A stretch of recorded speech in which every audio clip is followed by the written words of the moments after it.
Vous êtes porteur d'un projet de l'économie sociale et solidaire et vous avez besoin de le financer? Des solutions existent. Voici quelques clés pour mieux vous repérer et vous diriger vers les bonnes structures. Comme tout entrepreneur, vous pouvez accéder à l'ensemble des aides classiques à la création d'entreprise. Mais en tant qu'entrepreneur de l'ESS, vous pouvez aussi avoir accès à des sources de financement dédiées, quel que soit le type d'apport que vous recherchez. Tout d'abord, ces apports peuvent venir abonder vos fonds propres. Ces fonds propres sont indispensables à la solidité et au développement de votre entreprise. Ils peuvent être constitués de vos bénéfices, mais aussi de l'apport de tiers. En fonction de votre statut, vous pouvez mobiliser un apport associatif, des titres associatifs ou encore une prise de participation au capital. Différents types de prêts dédiés à l'ESS peuvent également vous aider, qu'ils soient à court ou moyen terme. Il existe aussi d'autres outils financiers comme les garanties qui permettent d'obtenir plus facilement ces prêts. Par ailleurs, les structures de l'ESS peuvent bénéficier de subventions publiques. Elles sont octroyées par l'Union européenne, l'État ou les collectivités territoriales. Des outils précieux car elles sont non remboursables.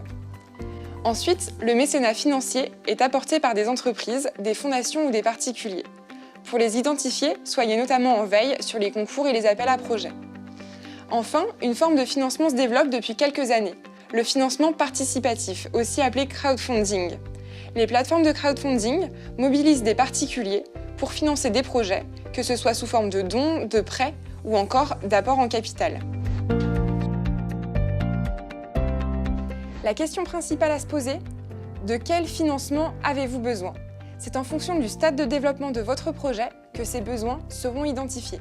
Il faut noter que les créateurs d'entreprises de l'ESS sont souvent confrontés à 4 grands types de besoins. À l'amorçage, on doit financer l'étude d'opportunité ou bien de l'expertise juridique et stratégique.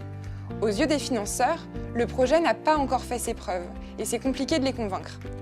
Pour ces premières dépenses, il est aussi moins risqué de faire appel à des outils de financement non remboursables, tels que les subventions. Le Fonds de confiance de France Active constitue un outil intéressant dans cette phase d'émergence. Deuxième étape, il faut financer les investissements, comme les achats de locaux, de matériel, ainsi que sa trésorerie. À ce stade, on peut se tourner vers des outils de moyen et long terme, tels que les dons, les subventions d'investissement ou encore les prêts. Ensuite, il faut aussi financer les dépenses courantes de la structure, c'est ce qu'on appelle les charges. Là, il est recommandé de ne pas faire appel à des prêts, mais plutôt de les couvrir avec son chiffre d'affaires, des cotisations ou encore des subventions d'exploitation. Enfin, le changement d'échelle constitue un nouveau défi à financer, car il nécessite beaucoup d'investissements et une nouvelle prise de risque. Le fonds Noves est destiné à financer, entre autres, cette phase délicate. De nombreuses ressources existent pour connaître les différents dispositifs auxquels vous pouvez avoir accès. L'Avise a réalisé une cartographie des offres de financement dédiées à l'ESS. Retrouvez-la ainsi que d'autres outils dans la rubrique Entreprendre du portail avise.org. Par ailleurs, vous pouvez vous adresser aux chambres régionales de l'ESS afin de connaître les acteurs qui peuvent vous accompagner près de chez vous.